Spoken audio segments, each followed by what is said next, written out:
Chapter 16. Keller watched his brother deal with the clearly unsettled dog from a safe distance. He'd learned enough to know staying stock still was his best course of action, once he'd seen the animal's ears go down and its hackles up. At first he'd seemed curious, but once Keller had dismounted and taken a step toward him, the demeanor had changed with a jolting swiftness. It took Chance a good 2 minutes of talking, so quietly Keller couldn't hear him, to soothe the ruffled, battle-weary veteran. Takes one to know one. If there was an axiom that fit his brother's work with these animals, that was it.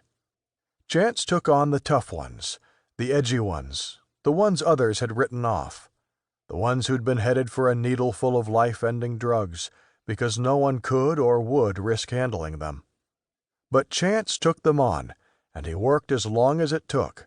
And if the dog who had risked its life to protect its pack, be it a platoon or an individual soldier, never was able to adapt to a new, peaceful life enough to be placed in another home, then he kept it.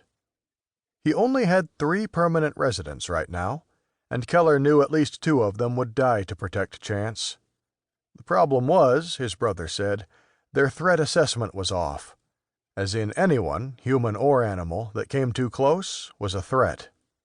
The third one was this new arrival, a scarred and battered Belgian Malinois Chance had gone to get 2 months ago, when he'd gotten word the dog had landed on the euthanasia list after over a year of effort on the part of the military program to rehab him.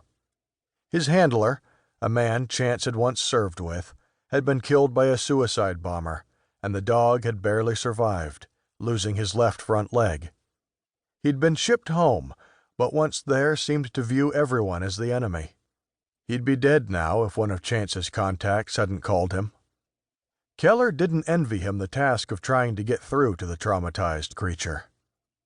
Once he had the dog safely in the run, which was, Chance had explained in the dog's mind, a safe place where no one could get to him, he approached again. "Need something?" Chance asked as he reached him. "Just making sure you remember we're headed to Kerrville Saturday." "I remember." Chance wasn't a social sort,